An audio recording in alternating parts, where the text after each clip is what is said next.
Okay, hi, welcome everyone to the second episode of Hosting Art. I'm Diana Boros, professor of political theory at St. Mary's College of Maryland. And I'm here today with my friend and collaborator, Mark Cooper, internationally recognized artist. He's known most of all for his site-specific and large-scale works, installations, and public commissions. He's also a published author. I have his book right here, Making Art Together: How Collaborative Art Making Can Transform Kids, Classrooms, and Communities. And Mark has done really, really interesting work, both making beautiful art that I love to look at, but also art that makes a difference, changes lives in classrooms, out in the public world. And I'm so excited, Mark, to talk to you about all of this today.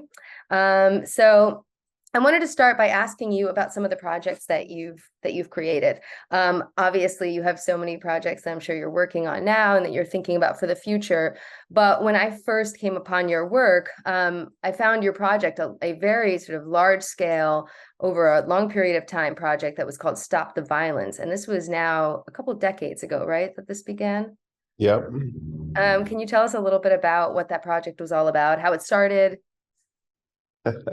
Well, um, it actually started, in some ways, I've done collaboration throughout my creative practice from the very beginning. It was just in my instinct to collaborate with other artists. And at one point in Boston, for New Year's Eve day and evening, this organization, First Night, got created, which ended up having versions in hundreds of cities around the United States and the world. And it was basically a celebration of the arts for New Year's Eve day and night. And they asked me to create a sculpture that individuals could sort of write resolutions on, participate in. And it had to show up in the Boston Commons at like 6 a.m. and then be taken away at midnight. So I had to build something that was durable because it's the winter in Boston, which could be snow and sleet and rain and freezing. But I could also, put up and take down. So basically I created this 24-foot long, 16-foot high, 8-foot deep sculpture based on the Janus myth of looking forward to the future and back at the past on both sides, and had a number of people help me, and barrels of markers. And I think over 2 million people interacted with that sculpture, and in so many languages. And they proposed marriage, they said they would lose weight, they just wrote. It was amazing, and it was a real lesson to me about public art. Even if it was temporary, it could have huge impact. And at the same time, I was fortunate enough to be in an important exhibition at the Institute of Contemporary Art in Boston. And, the Boston Globe reviewer said it was genius, and everybody loved, my participation. But the museum was happy with 50 or 100,000 visitors. And I thought, oh, wow, even though it had a very long run of a few months, it just made me appreciate that public art was really up to me at the quality, but it was a way to reach people that would never perhaps go to a gallery or museum. And early on, somebody saw that and asked me to do a project with a group called Youth in Effect, the letter in Effect. So I met with these young people, and we sort of discussed what they wanted to do and what they wanted to sort of make their art about, and approached the billboard company, and they donated 3 billboards, and we created 3 billboards. One was anti-smoking, one was anti-violence, and can't remember exactly what the third was. And I was like, wow, this is such an effective approach. The head of the Children's Museum in Washington, D.C. found out about it and invited me to do a big project. This was the Stop the Violence project. This was the Stop the beginning Violence of it. project. Yep. Okay. Was this in the So I 90s? approached the Washington Metro system and said, well, we're doing this project about getting along and against violence. And, we'd like to use public spaces. And they gave us 1,200 spaces, the back of buses, the side of buses, backlit dioramas like in airports and the subway system. And so I worked with young people from Um, starting with the Children's Museum had a project for 100 young people who basically been thrown out of a lot of other schools, and that's what, so I worked with them, but they helped arrange young people from both Maryland and Virginia and the district, and I also did a project with Corcoran. And so the goal was to make original art um, that would be up for a few years in the Washington area about getting along. And just I based it when I grew up. People would litter all the time. They would throw trash out of their car windows, and there was a big anti-littering campaign, and it actually was effective. Right. And you could sort of say the anti-cigarette smoking campaign is somewhat effective. It hasn't stopped it completely, but it made me think, just appreciate short, attainable goals. You don't have to change the world all at once, but you could actually move it forward and make an impact. So, that I would go to Washington every week for 2 years, and work for a couple days with, young people. And we ended up making 1,200 advertising space, art objects, 10 billboards, a sculpture for the Corcoran Museum that's permanent, a sculpture for the Children's Museum. Um, and that whole project from the get-go, and when I do those kind of projects, I show examples of past collaborative projects I've done to the participants, and then they get to decide, well, we want to make a billboard, or we want to make a sculpture. And then we talk about, okay, does everybody want to have a little window for their own personal image or language, or should we all agree it's question marks everywhere? Or so there's Yeah. kind of a debate and discussion, and part of the democratic process is in developing these projects. So they, in every step of the way, they have ownership. And it does take till the very end for them really to understand like the process. But I also realized very quickly that it's quite useful to have places of respect to exhibit the collaborative public art, because among other things, it helps the participants have a sense of being able to succeed at something. And I think quite often in our society, we don't learn, maybe in sports a little bit in some things, but just that everybody can succeed. Part of the underlying notion is the sum of the parts is greater than the individual parts, and that it's not about somebody can draw a flower perfectly and somebody can't. It's the humanity of everybody's expression really matters and reinforces each other. And it actually triggers the viewer's kind of mind and interest to sort of make associations and see what they bring to it or what they could relate to it. So there's lots of levels to these projects. Yeah. And I've had the good fortune of doing quite a number since. One of the things I've learned is that at the very end, it's useful to have some kind of evaluation or reflection, not to prove to a funder or anybody else that it was a success, but if you talk about, like, well, what should we title this, or what do you think about it? The experience is then transferable to other things in life. And that's not only just making art, that could be becoming an engineer or a dentist or a plumber or anything. Just like, what's it take to do a good job and succeed? And another thing that's useful is when it has the opportunity to get attention, whether it's a news show on television or an article in a local paper, even if it's only one or two of the participants who gets interviewed, all the participants know it could be them, and Yeah. all of the participants feel that they have a sense of ownership. So there's been a huge kind of learning curve takeaway from being involved in these collaborative projects, for sure. Yeah, that's so many points in there that I'd love to talk about. You mentioned, so first of all, this project started in the 90s. Am I right about that? Yep. And you said it went on for about 2 years that you worked with these 2 years, at-risk youths? yeah. Two So years. That's a it went long on for two time. years, and then I had 2 years of a project with the Whitney Museum in New York, where I worked with young people from all 5 boroughs, culminating in 2 exhibitions at the Whitney Philip Morris space, 10 Were the two billboards. projects related or were they totally They distinct? were both projects about getting along and against violence. Okay. So, I mean, I looked around and I thought, well, there's so many things one could, have your ideas be about in art.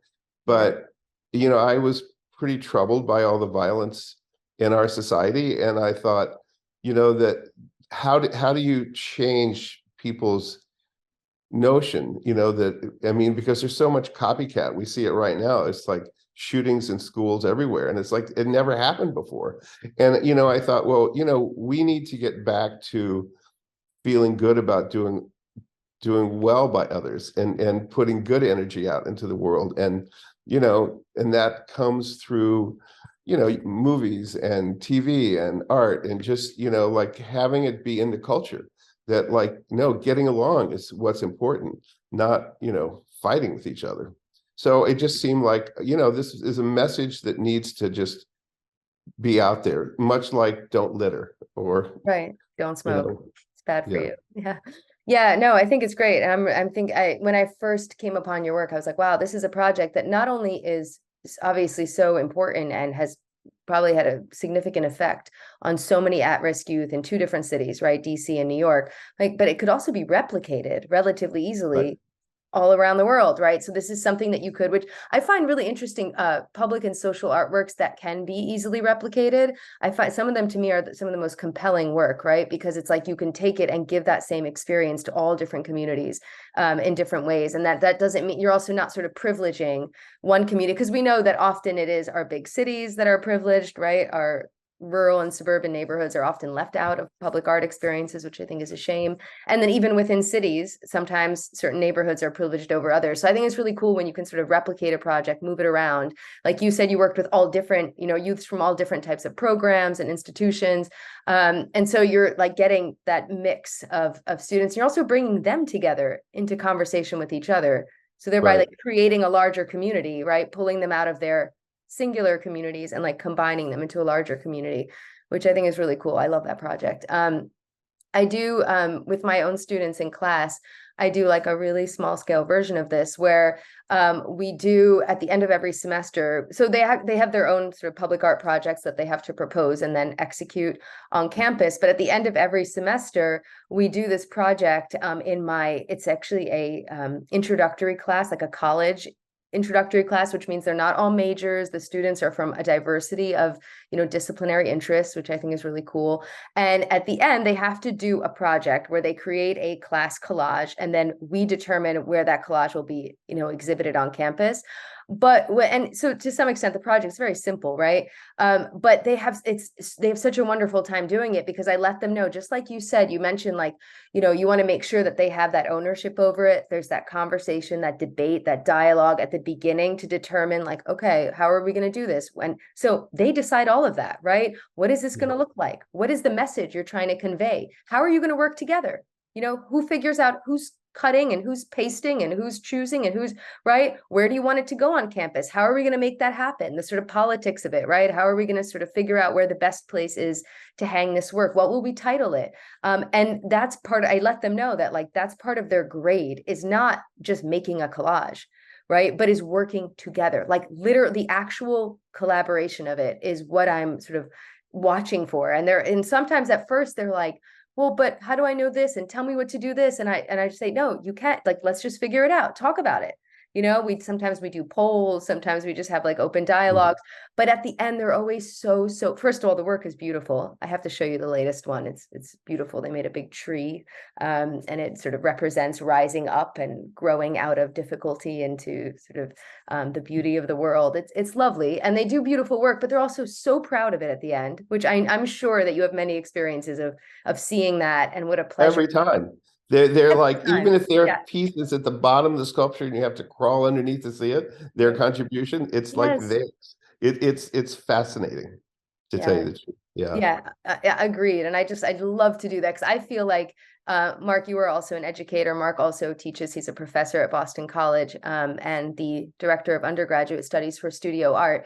And in the classroom, right, as an educator, yes, my job is to disseminate knowledge, obviously, right, to share knowledge and to help them to become more critical thinkers, etc. But I also feel like a big part of my job, and I would imagine you agree, is to like encourage them to take ownership over their own work and their own lives, their own thoughts, right, to become Most empowered, important. to become Yeah. proud, right? Like I love to see, especially students that are maybe a bit more shy or less certain of themselves, and to sort of watch them like blossom. And I love to encourage them. And I think art is an amazing vehicle for that. That's why we have art therapy and we have art in our prisons and art in our hospitals, right? Because I think there's no debate that art has a really powerful effect on the well-being of individuals, like just broadly. Like I think that it can have the capacity to make you feel good and make you feel like you know yourself more, and like your voice could be louder and you can connect with others more,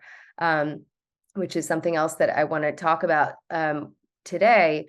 Because so with hosting art, the title of this series, I was thinking, and I wonder what you think, Mark, but I was thinking about it in two ways. And I know we've talked about this before in other conversations we've had.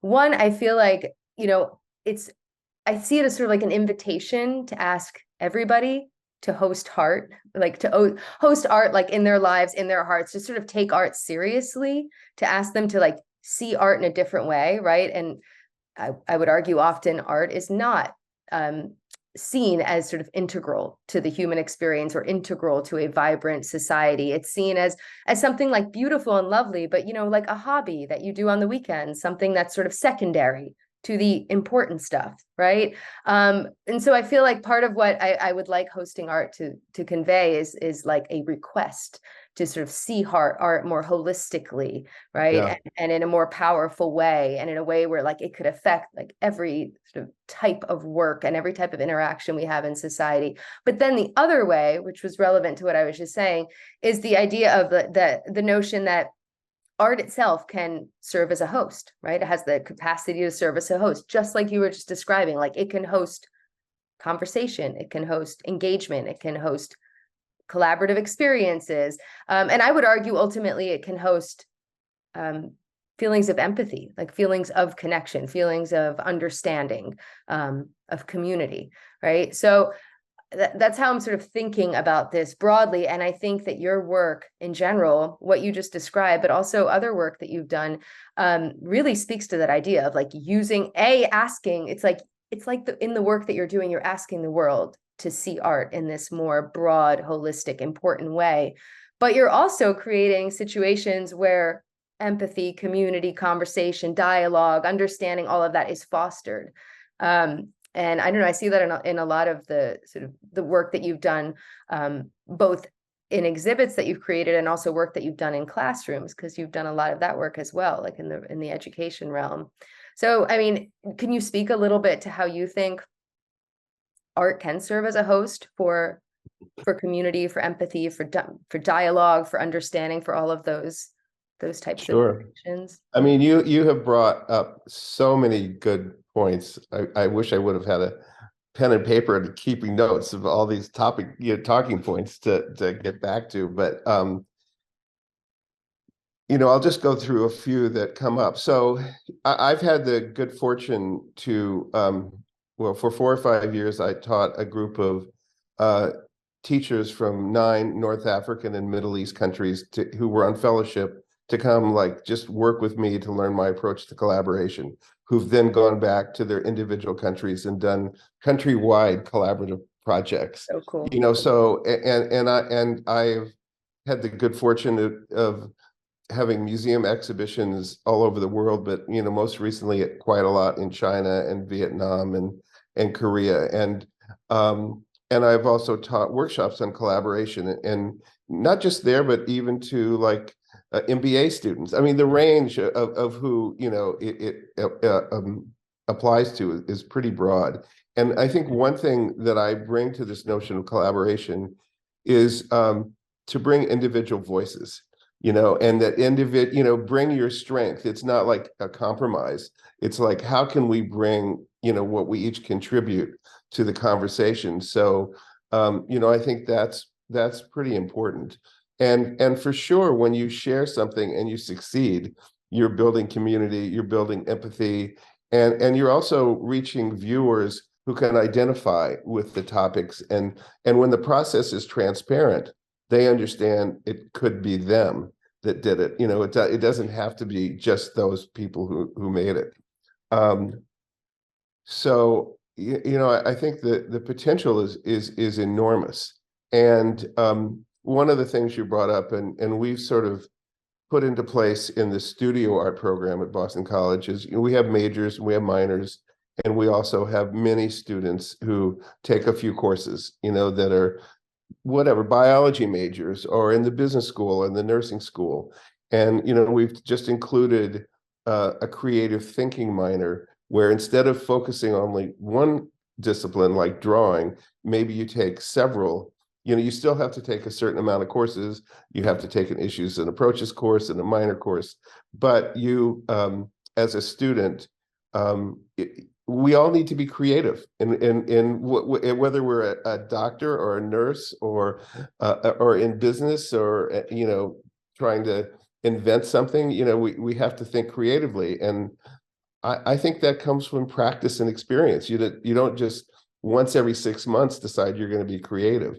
So just That's a great including point. this Yeah. process, I think that impacts everyone and gives everybody an opportunity to participate. And in my teaching, what I found is the most important thing I can do is help students believe in themselves and trust themselves and learn how to do their own research for what excites them and learn how to develop an idea that they want to add to the conversation about that idea in the world. Yeah. And so rather than, okay, you only are going to learn this technique and this technique and this technique, the technique of actually developing an idea, researching it, and finding out what you need to know to succeed and how to present it in the most powerful way, I think that liberates people so that when they're out in the world and they're no longer, in a college environment or educational environment, they don't have to be in a class to sort of be fulfilled in their creative life. They've developed, an approach that allows them to know how artists think and do things. And that same approach applies to everything, we do, you know, building houses, you name it. It could be Yeah. architecture, it could be engineering, it could be science, really everything. Yeah, yes, I love all of that. And I think your point that you made a few minutes ago, you were like, creativity is not something we do every 6 months. And I love that you've developed a creative thinking minor. I think that's so important and valuable. Because to me, and I think this is what you were saying, creativity is like it's a skill. It's like a muscle, right? It's something that you should be taught to do and to practice. And so I think that's really an amazing sort of capacity that art has to encourage that. And especially that's why, I'm so fascinated by public and socially engaged artworks because I personally I love art. I love art in all mediums. I love beauty. I love wonder. I love awe. I love to just like experience art. But I think that art that asks you to participate and asks you to engage, like the projects that you've been describing, it does something different, right? It asks you to stop just being this sort of passive spectator, but rather be this like Right. active participant, thereby like using that muscle, right? Sort of learning how to, even if you're like, well, I don't know art. I don't do art. I'm not an artist, as so many people will tell you, right? But then they have this experience and they're like, well, maybe like I'm a tiny bit of an artist, like they have the right. They're like, wow, that was like really, really cool. And then they have that Because people pride think they and have to have a learn. certain skill Yeah, set to be an artist. right, And then, when you say, well, actually, you could stack bricks and that could be, you know what I mean? Or you yeah, could paint the background blue and put yellow polka dots, and that's a contribution, I think. And then, oh, well, you did yellow polka dots. What if you put red circles around them? right, Like one foot in front of the next. And that's how artists develop.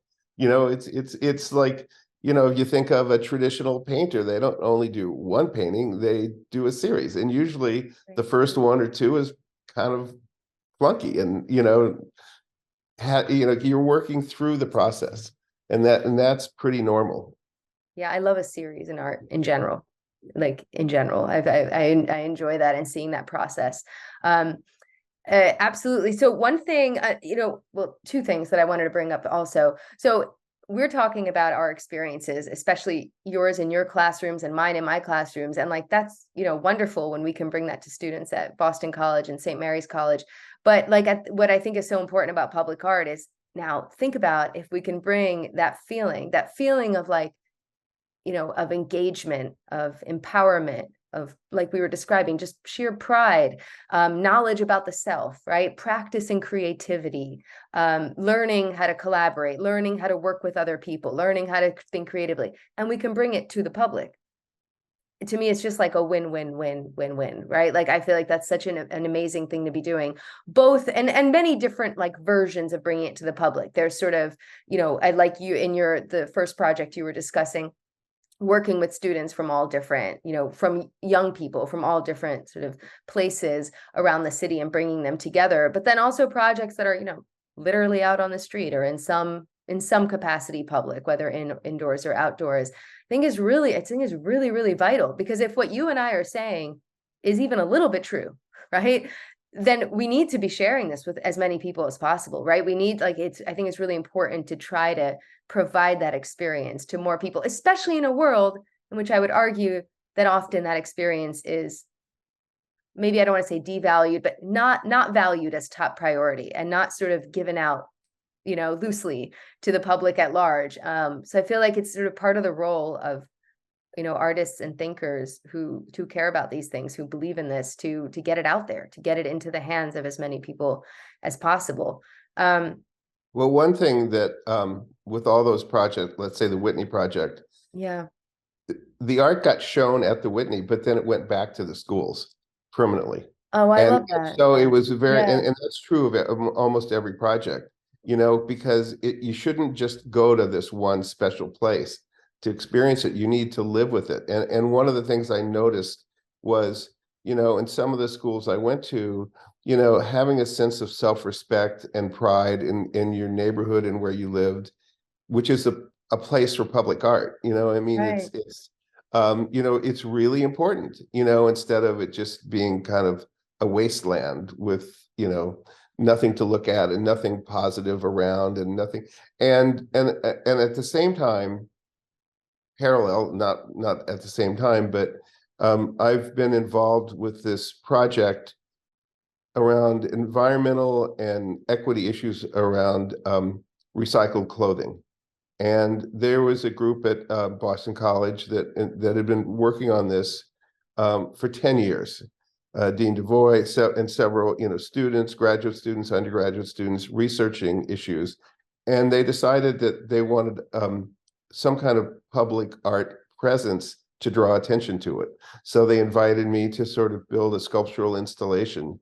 And then along with that, there's a website, there's videos, there's interactive things. We made posters, and it's amazing, what the physical manifestation of this idea is very powerful, and it really starts conversations. And we had we were able to exhibit it at the McMullen Museum at Boston College, at the Smithsonian. It was with the School of Public Health at BU, and then the BU Student Center. It's going to go to the University of Washington, to this beautiful new building that they've just built in Seattle, and Awesome. hopefully to your school. And it's amazing. And it's, I think there's a power to having this thing that people can then have a conversation about.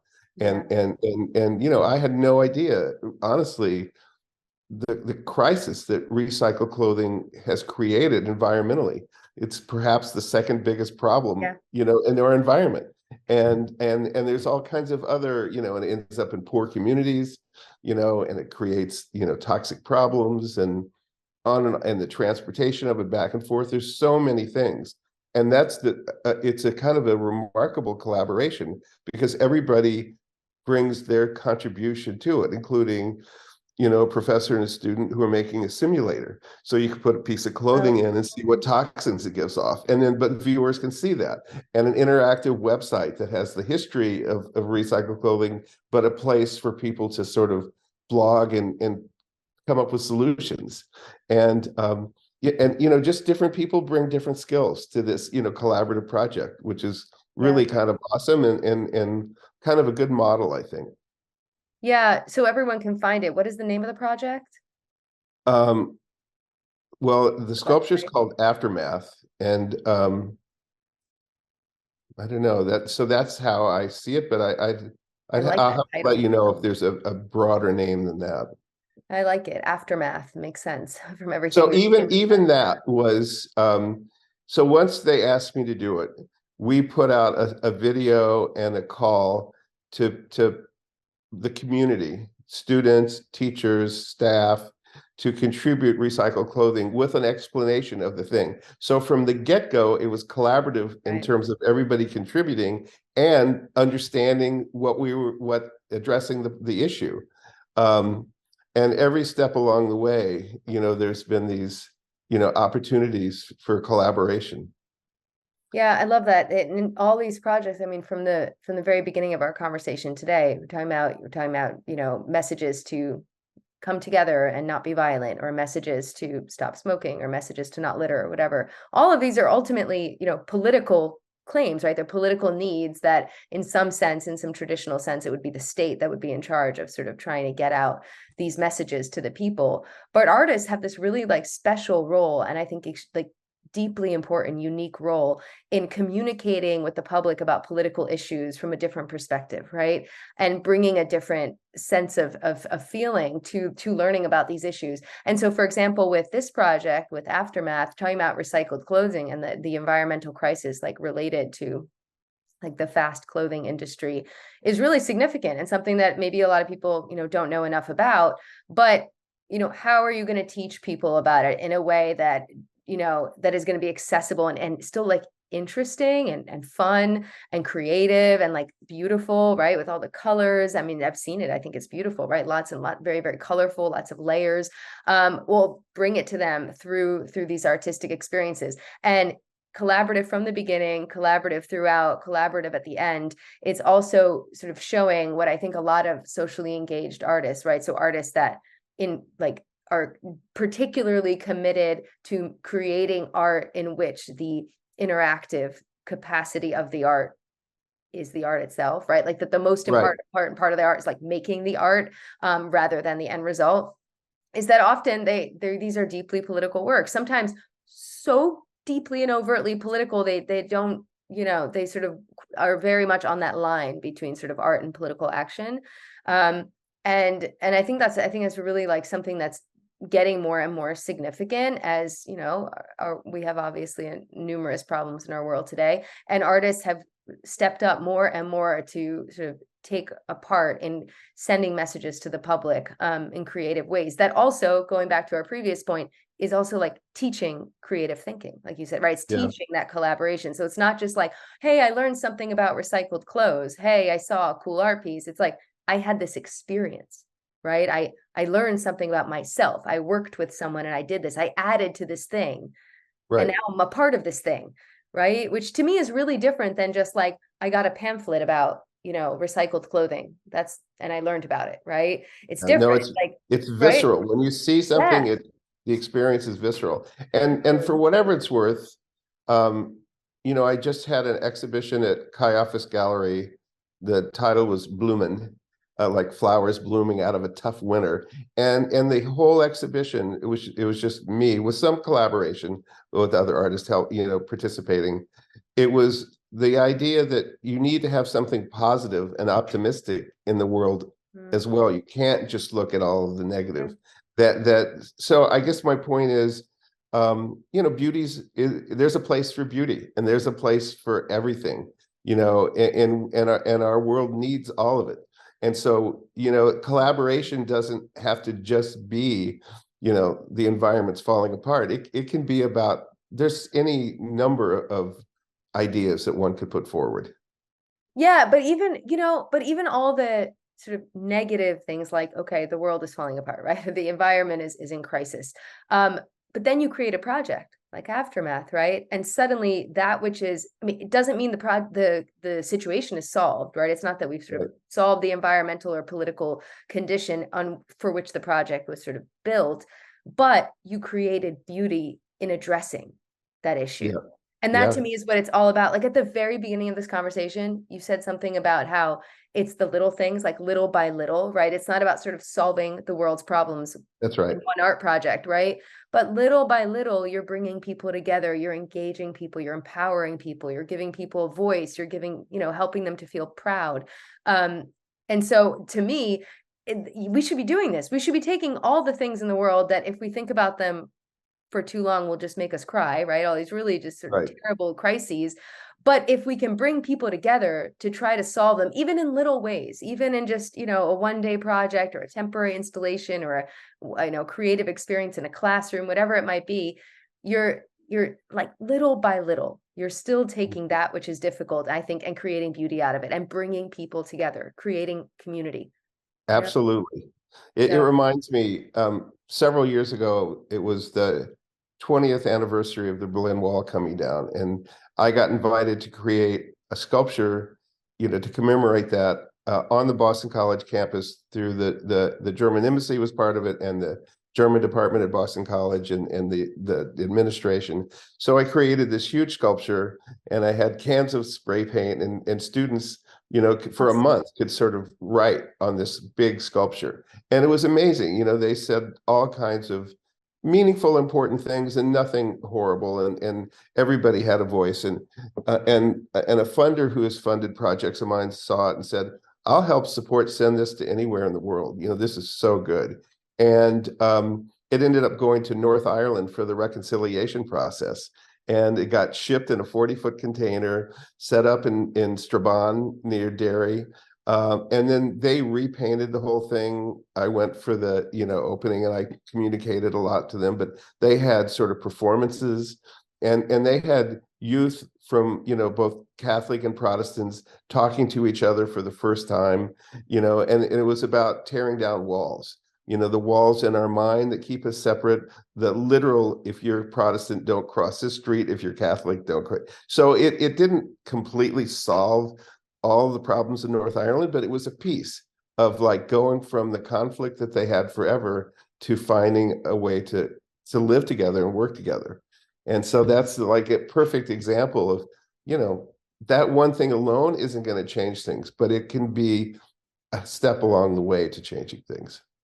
Yeah, I love that. I love that project. And I like the sort of the literal and the metaphorical sense in which, people are coming together to tear down a wall. And I like that in a couple of ways, because when you have people taking out cans of spray paint in Boston, right, spray painting on a wall, that is an experience in and of itself, right? That could just be like a cool collaborative art experience. But at the same time, when you're sort of spreading the awareness that, hey, 20 years ago, there was a really significant revolution in which this wall was very significant, both literally and metaphorically, and Right, people wrote all over it because they were in pain and because they were revolting and because they right, wanted peace and because they wanted democracy. Then even if it's just a little bit, every time someone picks up that spray paint, that they're aware that they're connecting to that political moment, to that political absolutely. experience. Yeah, And I would argue thinking about it a lot more deeply again than just reading it in the textbook, like we all read in 1989, the Berlin Wall came down, right? Instead, it's like, okay, wait, I'm people did this and they were feeling something really different than what I'm experiencing today, but I get to like share just a little piece of it. It's like you said the word visceral. It's like experiencing, political moments in a different way than just learning about them or reading about them or being taught about them. Um, it's like engaging with the yeah. experience. I think that's really, really cool and really important. But Well, yeah, experiential learning. It is exactly. experiential learning. And Literally. that is Yeah. like in your body. I mean, it's like Yeah. people say we learn things by walking around and moving. You know what I mean? We learn many different ways, not just reading. Yeah, And absolutely. Absolutely. And to the issue of addressing political issues, I I hear this all the time, right? Where I'm really devoted to the idea that art can make a political difference in a very real way, that it changes the world because it changes people. And right, at the end of the day, people are the components of the world. Like I really believe that, right? So, you know, coming from a political perspective, we're trained as political scientists to examine institutions, to examine institutional change, processes, systems. And while that's all obviously valuable, that component of just sort of looking at people, looking at those little things, looking at the conversations, the dialogues, those little moments of community, those little moments of shared understanding, I just think are so, so, so important to ultimately, dealing with and conquering some of these, various crises we have in the world. Because at the end of the day, I really believe it is the little moments, and it is the people, and it is those conversations that create that empathy and that understanding. And so bringing that project to North Ireland, I mean, that's perfect, right? What an incredible way to also connect that experience to the Central and Eastern European experience from decades ago. So there's another, it's tearing down walls, but it's creating bridges, Yeah, absolutely. all at the same Well, I time. did work with a group of young people from Israel and Palestine who came to Boston, and it was building bridges through art was the foundation, the organization, and they were using art as a way to, talk about issues and Yeah, using it as the medium itself. And that's what I think is cool about socially engaged art, is that many of those artists will tell you that the medium of their art is people, which I right. think was a really cool way to think about it. And obviously there are other mediums being utilized, right? There's sculpture, there's music, there's performance, whatever it might be. But that at the end of the day, without the people, the art does not exist, or it is at least it's not complete, right? And so to think about the medium being people, and then to think about the medium of art being people and the medium of politics being people, it makes so much sense to bring these, to bring these worlds together. Consciously, right? And the work that you do to consciously say, I'm gonna create this moment, right? In this place at this time, and invite people to share in it. So part of my approach to collaborative projects is to have a framework that's so strong it embraces whatever the contributions are. So they could be polka dots, or they could be language, or they could be images, or they could be all of the above, and it could be, sort of an outline of a map of the world, or it could be an organic shape. I mean, but just having a framework that sort of allows for this bigger thing, which is everybody's participation, to sort of sing and succeed. And at the time of that Whitney show's exhibitions, an interviewer was talking to the curator, and what did she think about the work? And she said, well, really what matters is conceptually that everybody participated. Right. But it had to look good to be shown. And, I mean, she didn't go there, but, I think you need it. It can't just be a good idea, and it can't just be pretty. There needs to be some combination of, if you want it to excel and really move people. Yeah. And, Yeah. I mean, that process that you just described is it's by definition democratic. It's inclusive and democratic, right? It's it is becoming as it becomes, right? It is made of the people and what they decide.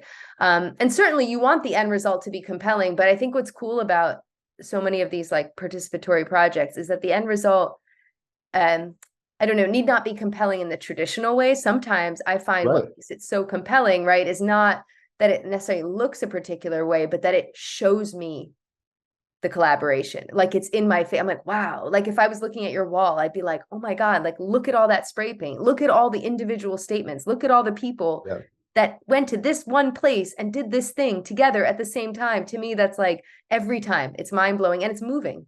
I think it's it moves me. I think it's an emotional experience. When I've seen, some of these projects come to life, it really moves me. I've been brought to tears numerous times just watching. And I don't mean in the moment that it's happening. I mean the end result, just seeing it. And I'm just moved that wow, this happened. Look at all this coming together. This happened. All these people came together. And that to me is, it's ultimately what art and politics is all about. So I just think that's really cool. Thank you so much for sharing your work with us. I love your work, and I love talking to you about this stuff. So I really, really appreciate it. And thank you again, Mark's book, for everybody that's interested. Thank you so much. Diana, thank you for, your interest and your clarity and, where you're coming from. I appreciate it. Thank you. Thank you so much. I so enjoyed this. We'll have to do it again sometime. Thank you, Mark. Okay, bye-bye, everyone.